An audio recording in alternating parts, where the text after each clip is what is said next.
You see, what is happening between Iran and Israel is not just a war of rockets and retaliation.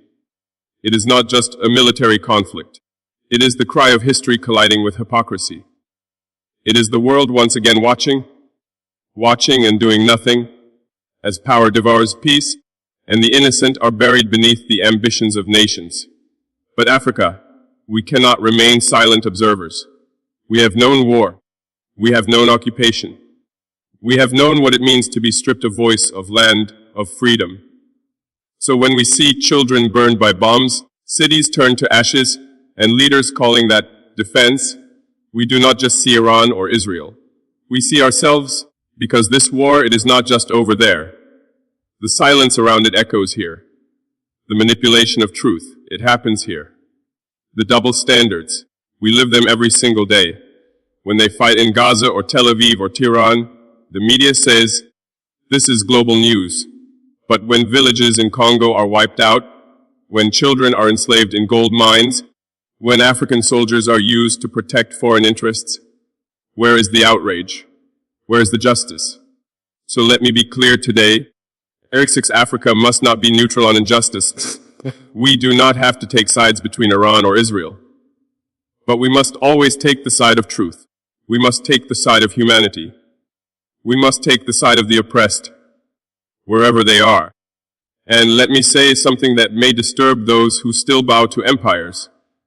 There is no moral authority left in those who fund wars, but speak of peace. There is no credibility in those who condemn resistance while arming occupation. What is happening now in the Middle East is not isolated.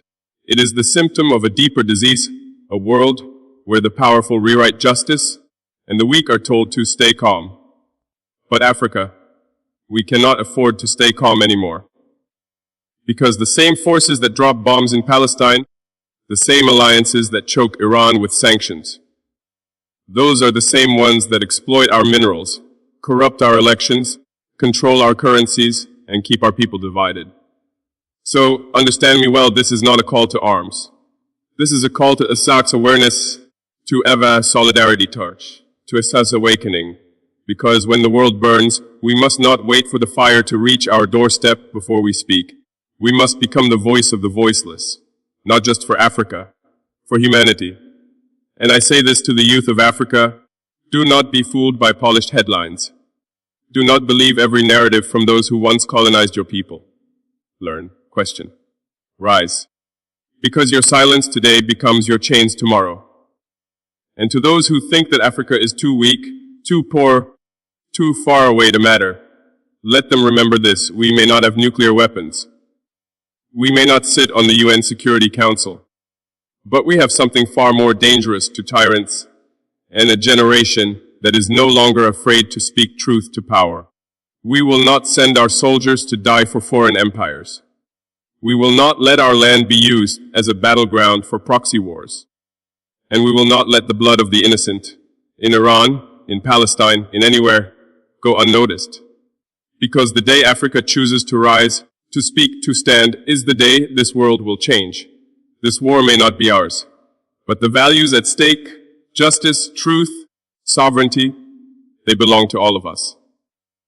So let this be our stand: no more selective outrage. No more silence when it's convenient. Africa awake, and the world will feel it. Ibrahim Traoré,